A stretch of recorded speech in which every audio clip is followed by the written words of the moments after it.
Alright, got a different video for all you guys who've been watching in the past, building my electric airplane. I'll have more videos on I will post, I promise. The electric land speed racing truck, cars, etc. I actually want to do something more, just throw it together, a quick build. This is something new. Rather than spending months building it, I wanted to build this in one day. This is an electric skateboard it's kind of obvious, maybe not too obvious. Not an ordinary electric skateboard, but it's actually got a 5.4 kilowatt hour Tesla battery pack into it. As far as I can tell, this makes it the longest range electric skateboard. Maybe I'm sure there's someone out there who posts and say someone's done this before, but as far as I can tell, it hasn't. And I don't know, just wanted to do a build. The airplane is not something I can throw together in just a few weeks and go fly, but I'll post more videos on that. Anyway, so I wanted to build this. It's funny, my daughter asked me why I wanted an electric skateboard, and my answer was, well, I didn't really necessarily want one. I just wanted to build one. I've never touched an electric skateboard before. I've got my longboard, and I like riding that, but I thought, why not mix the two together? So it's certainly not light. It's about 110 pounds. And so I'm going to do this video just as try to throw it together. Going to try to do this as a one-day build. Adam Sanders watched a few of his over the holidays and kind of inspired him. I've got all these parts laying around. Maybe I can throw something together. So I'm going to do it in one day. Really, this is about 2 days worth of build. But I hope you guys enjoy it. It's not a how-to video. Just me having something fun, taking a bunch of parts and throwing it together. So enjoy. Up to 600 volts.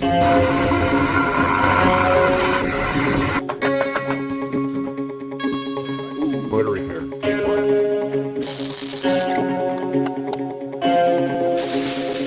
These 4 volts here. That shaft moves this lever. It's alive!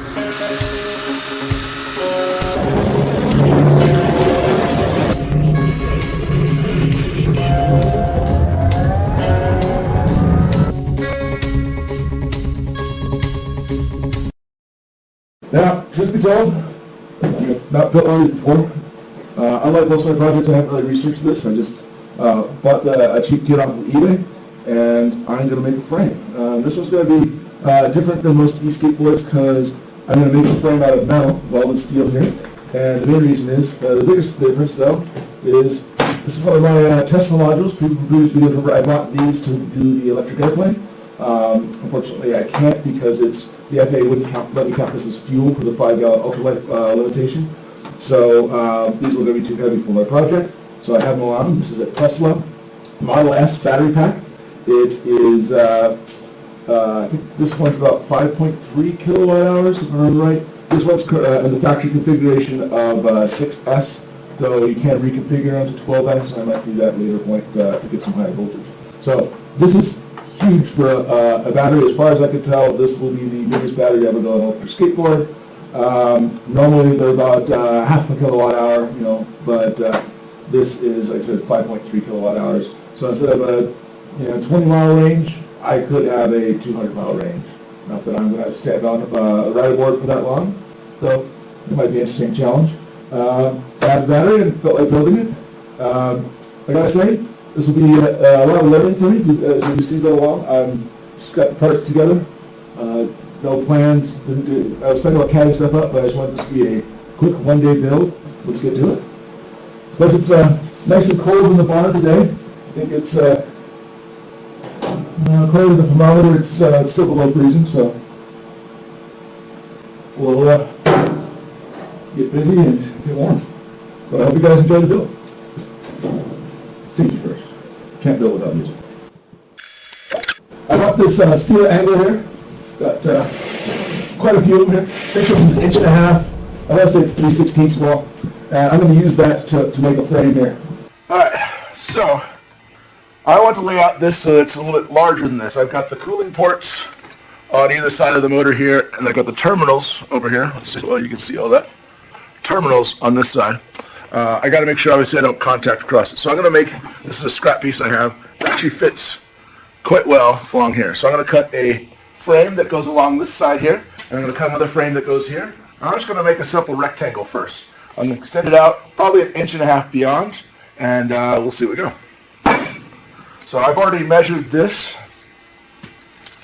I want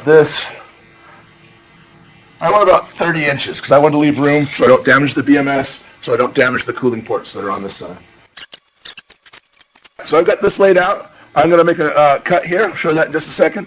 Before I do, I'm going to cover all this because I don't want to get metal filings in my battery.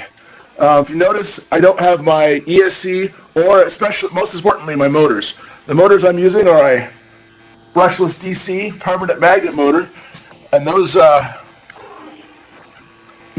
motors will just attract the all the iron filings, and you can destroy your motor really, really quickly. So I've got them locked up in a sealed box so they can't get contaminated. Now I've got the plasma here, but I want to keep this build as simple and straightforward.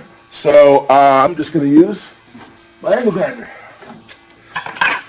Now, for this cut, I could just cut this off at a 45, butt it up, and weld it together.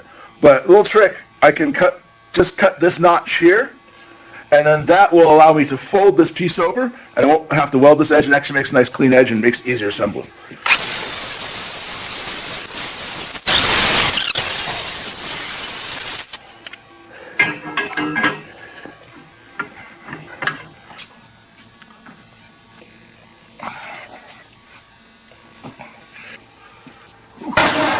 Metal's cold. Fix that here in a bit, make it very hot.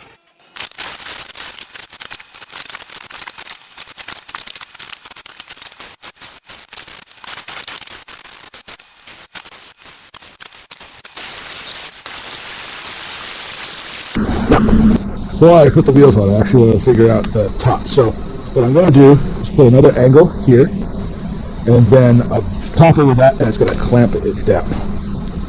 That doesn't make much sense, but I'm going to have to make another one of these, but instead of the angle, angle facing in, I'm going to make it face out. It can be a flange go around, but I want to avoid these terminals, because obviously, that's where the good stuff comes from. If I were to come across and have it contact to that would be bad. I think I also want to make a plywood cover going over this, that I can put grip tape on, maybe put some handles on, and swap out as I need to. So I'm going to do it that way.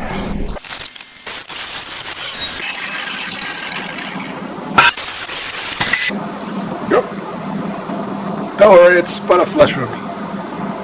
I should probably go get that cleaned out. Whoa! It's warmed up to above freezing! Yay! Alright. So, I now have the base for this, which is still hot. Now, for the way the trucks work, these trucks don't have any angle to them. Alright, so in a normal skateboard you have an angle, that's your base height pivot angle, I think is what it's called. Anyway, but with these off-road trucks, they're not that way. So if I were to mount this flat, if I tilt the board, I'm not going to get any turning. I need to have some angle so when I tilt the board, it causes the wheels to turn. I don't know how well that goes, but that's actually why what they do is they give you these spacers. It gives you a fixed angle when you mount it up that way. So that when you mount it to the board, then when you tilt, it will move the wheel and it will turn the direction of tilt. So I want this to be tilted at an angle. I don't know exactly what angle. There's some guidelines, etc. But I actually want to play around with this and make this such that I'm going to adjust it. So, got the highest quality, okay, here we go.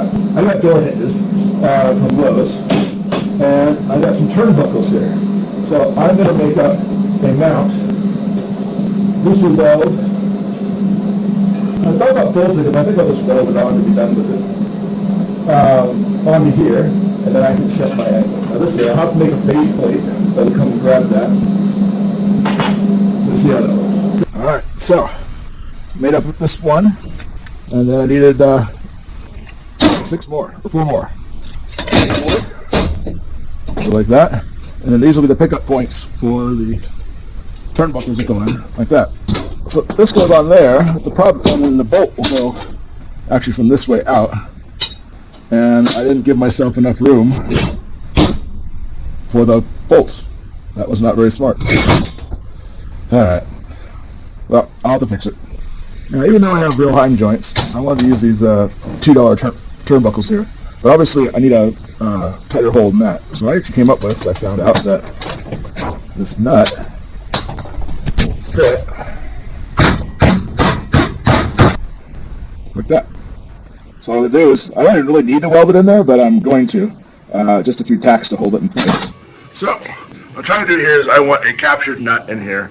The reason, I could drill this out and just make it a pivot, but I actually want a bolt here. I'll show you why later. A lot of things why what I'm doing is not a good idea. First of all, these were galvanized, so zinc-coated rod ends. Really don't want to do what I just did, where you're welding on the rod end without removing that zinc. First of all, it makes zinc fumes, which are not good for you. The other thing is it really contaminates your weld. Anyway, that being said, I've got all these done. Now I need to chase the hole with the tap, and then I'm going to grind it flat like I did on this side, because that way I can clamp up on it. This is all a moot point if you, because really you would just do is buy proper rod ends. This is what I happen to have, and try to do this.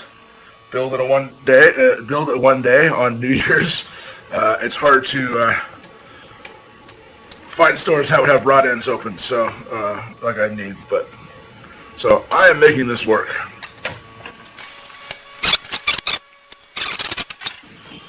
This way, I don't have to worry about burrs and whatnot overflowing into the or filling up the hole.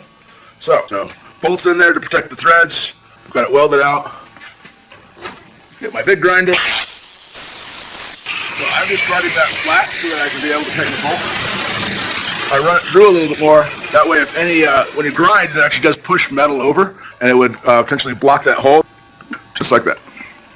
All right. So this is kind of how it works. Yeah, these links won't move. Once I get the angle set, I will just lock them down. This is really overkill again. I don't really need to set this angle and move it around. I had it done a long time ago. I just made a square plate, drilled some holes, welded some gussets on, and had a fixed angle. But this is the way I want to do it. Got this project's just for fun. Just making do with what I got here, and yeah, let's see what happens. So I'll need some pickup plates up about here, where I will take it in. So because of the length that I have here, and the length of these links, I'd like to be able to go up to about 45. I don't think I'll go much past a 60-degree angle there. So I think I'll put some handles up here. That will be the pickup plates for these as well. Obviously this, bolt in somewhere in here. I can figure out exactly where I want to put it. So at max angle, it still gives me some clearance. And so one of the disadvantages with this is I will, as I change my king plate, my base plate angle, then it will change the height of the board. Oh, and the other reason I did it this way was with the hinges that I can pull the pins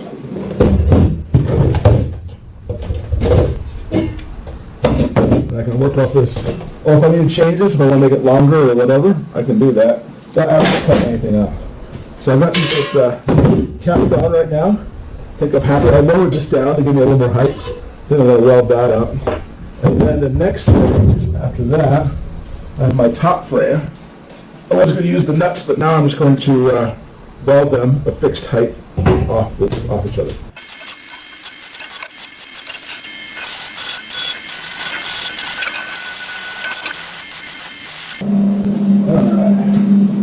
So my auto darkening headset helmets, both of them are acting up, so look like I've got old school, I just can't see where I strike.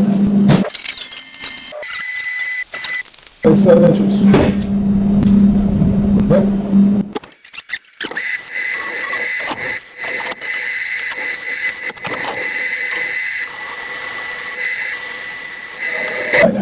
Well, I was overly optimistic in my trying to do this all in one day.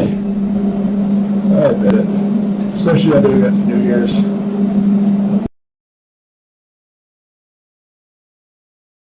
Again, I'm sure a bunch of people post in the comments that I'm doing this all wrong. You're right, but yeah, at least I'm building something. Alright, I got it all dry fit now. Just put the motors and the brackets on. Put it all together, check the fit. Still got obviously wiring and make a board, and that's actually about it. Hook up the belts. Need to figure out what pulleys I have and make that work. But I wanted to get this assembled before it goes to paint. Alright, got some scrap wood here. I'm going to clean it up. I'm going to use it.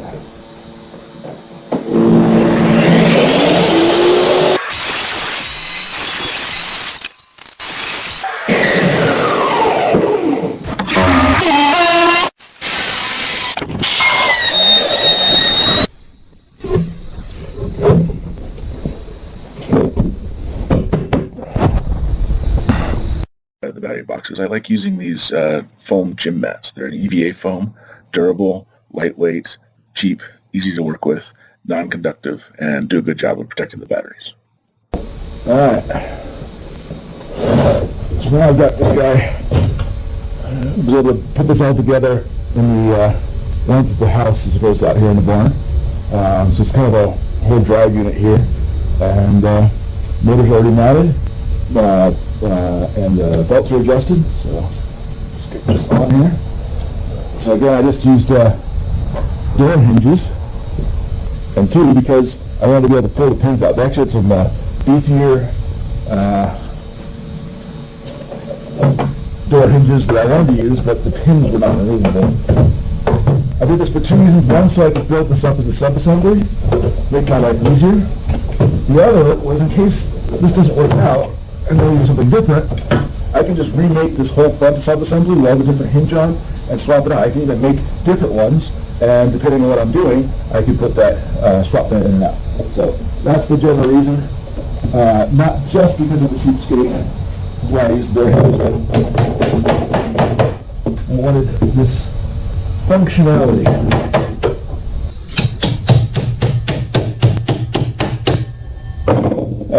Now that's connected. Again, this won't pivot unless I'm in actual use. It's just when I'm adjusting things. Now, so now, so it looks like it's turning a little bit to the left. I can come in. Or so I want to reduce my pivot angle. Just in general, I would do for now. But I still have my turning. I want to make it less turny. I'll run these all the way out. I don't know what angle I have right there. I probably have like a 30, 30 degree angle there. I went on the low side because I knew this board was going to be a cruiser. I'm not going to turn in fast. May have gone overboard. I need to. I can always just make a shorter link here. I'm just going to limit it right now what the hardware store had available at the time. But anyway, yeah, front end's done. Now we'll be back. Then simply made up these cables that ran from the battery terminals out to the ESCs by just punching a hole through the EVA foam and running the wiring so that it couldn't chafe or potentially short. Alright, batteries all put in. I've got the foam sets that will actually cover the terminals here. The wiring is run out, so now I'm ready to put the deck top in. See if it fits.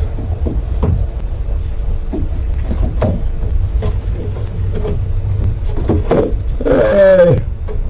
There we go. There. Okay. Finish line is in sight.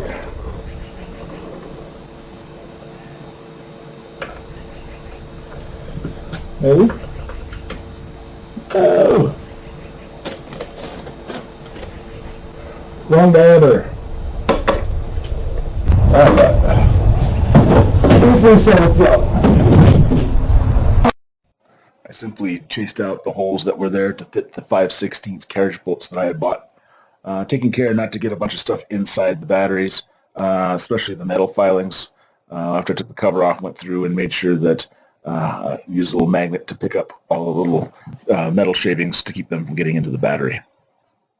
All right, so I'm getting close. I've got to mount the ESCs underneath here. That's where they'll go.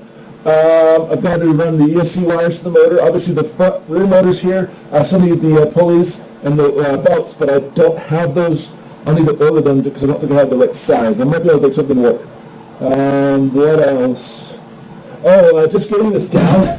This is about 150 pounds. So originally I was going to cut some grooves here, some handholds. And I thought about putting a bar across here. I still like that idea. But actually,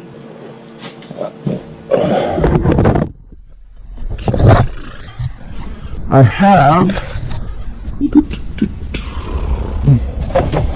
some handles. A little dusty. Got these, they're even red. But use these on the BMW battery pack. I could do something like that. Actually, I don't think that's that terrible. I got the other one. I also got a black one. Let's see here. I could put that right there. So I'm gonna smash a flat on here.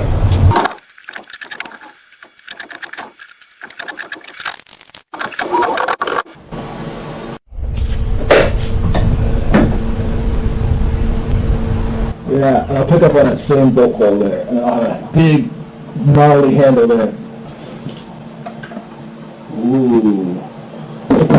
Perfect.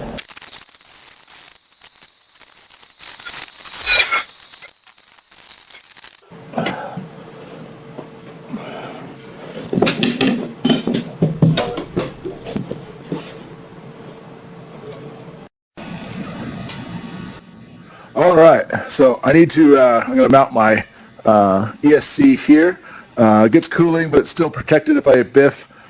I have to do something pretty seriously to be able to damage this guy. And if I need to program it, change it, access it, it's right there. So if I was smarter and had planned this ahead of time, I would have made this a little bit wider so I could fit it inside there. But, you know, this is a just throw it together build, so I didn't plan that. But anyway, so the question, I'm going to make a little aluminum mounting bracket. It's just got some thin aluminum here. I'm going to tie it into these bolts. And one of the criticism of these, there's no real good mounting. They put 4 screws back here, which I don't know if they're supposed to be for mounting, but I'm going to use it. But how do you transfer these 4 holes? You can spend a bunch of time measuring, etc. But my favorite little tech tip here, just blue painter's tape. I use the heck out of blue painter's tape. Pocket knife. There we are. So, I don't know if that's showing up on the picture there, but I can now peel it off. Let's see if I can get that to show.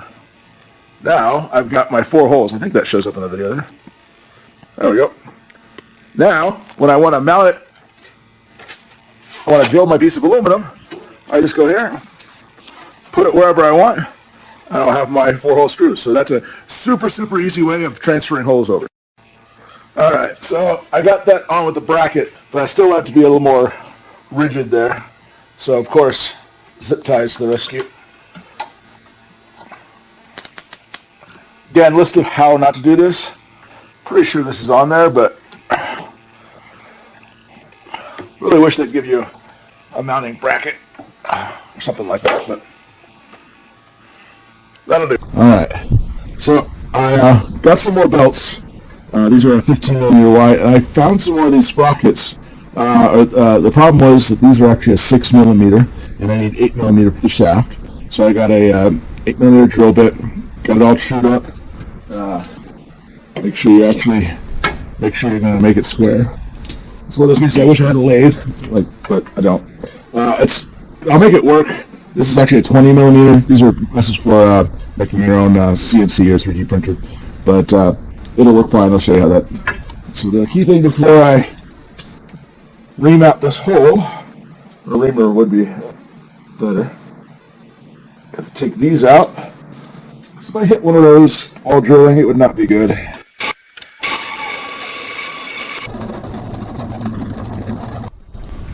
Alright, see if I can make this work.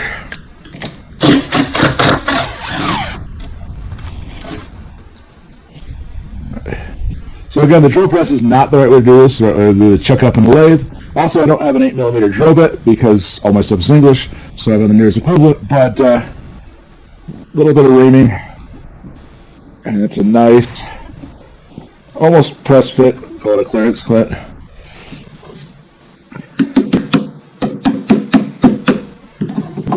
Somewhere about there. Now, they actually like this sprocket better than the other ones. The other ones, the screw is here. So you can't tighten it down after you have the belt on. Here I can actually access these and put it on and tighten it down after I do that. Just call that a feature. Same trick here. Just put on a rod. That way my spacer doesn't fall down. Just push the rod out of the way. Like that.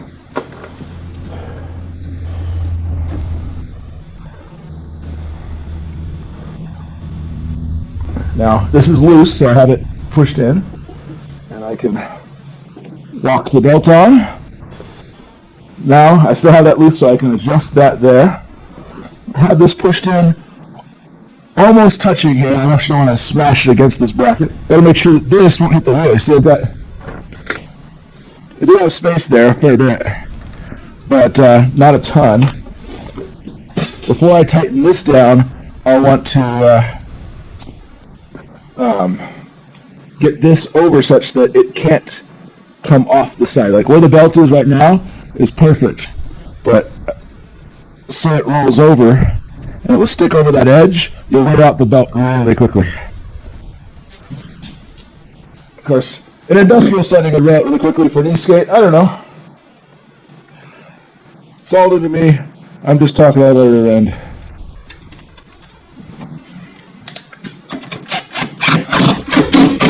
Because I let this loose, right now the plenty of play in the belt, but then I can just push off from here, and then I'll tighten it, and then I'll give it my belt tension. Alright, I'm going to walk you through the 3D printed hand throttle I made. I wanted a wired throttle connection for various reasons, but what I did was, these are little servo testers. They send the proper pulse modulated signal that the Focbox or any VESC or pretty much any servo controller needs to run. You can control it other ways, but I found this is the simplest. You can get these for literally a couple bucks. They work really well, nice and compact. They're just powered by that. I don't have to worry about wireless interference, any kind of pairing, anything. I just plug it in and go. So I made this one. I'll kind of walk you through how why this works here. This is the old one. I'll tell you why that one didn't quite work, but pretty simple layout here. I've got this isn't the one I'll use, but I made this so it fits that in just nice. I could sit here and turn the knob, but then if I want a return, so what I did, I'll show you on this guy here, took the knob off, and you see there's a little D cut out there. I 3D printed this trigger here. It has the D. It will match up into there, and then when I, the back side of it's a pivot. I'll pop this out.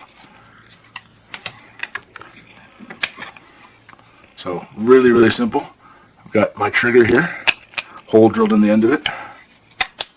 That fits like that.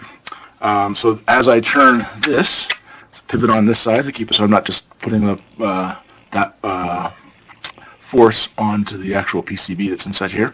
So that acts as a pivot in the 3D printing. But I want to make sure it returns. So this is the simplest solution. I'm actually really happy with the way it came out. It's just a piece of elastic cord. You can see I can stretch it there. And I just drilled a hole right in that end, passed it through, and so that is my throttle return. Pretty straightforward there. This is for like doing for backpacks or any kind of elastic cord. Again, these are pennies, and I can adjust the amount of string return that I want. So if my finger starts getting tired, then I can loosen it up. Normally this will be closed up, so it'll close up into here, That'll go down to that piece, and that will keep this guy from popping out. So now that is the trigger, and that's my throttle return spring. Again, super easy. These are like 10 cents, and this is a couple cents of cord. Really, the only cost here is the 3D printing. And then a couple bucks for the servo tester. To connect the servo tester, so it gets its power from the vest. So it sends out has a positive and negative and a control signal. That will just plug into here. They're not keyed. I gotta make sure which goes the right way. But then I soldered this connection onto this, and this, if anyone's in the musically inclined, recognize this is a TRS, TSR, I can always forget it, stereo connection. So if you have old school headphones, this is what you use.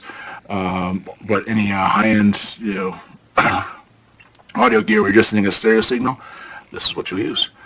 They're really, really robust. They're designed to be plugged in and out many, many times. And I bought a 3-foot cord for all of like $4. So when I plug this guy in here, I can transmit all the 3 signals. So I just soldered onto here, and that's all it takes. So now I put this together. It'll look like that with my spring return. I gotta take the knob off this one. I had it working on this guy, and I just threw this model together. This was a whopping like 10 minutes of work. I should have put bosses in, and I could have actually screwed this close, but easily enough, I just took, it's not actually grip tape. This is the, it's actually electrical tape that I'm really fond of. It's actually the fabric stuff. Tessa is what comes from, like, pretty much all BMWs are held together, electrical wires with this. Don't know if that's necessarily a ringing endorsement, but I really like the stuff. So I just wrapped that around there, and that gave me a grip. But the problem is, why I'm not using this, you notice this and this are mirrored. When I made this originally, I didn't pay attention to which way the signal was going, and I thought I didn't care because it's programmable, the throttle is programmable via software. I'll just set my high limit and low limit, and I can essentially invert the signal.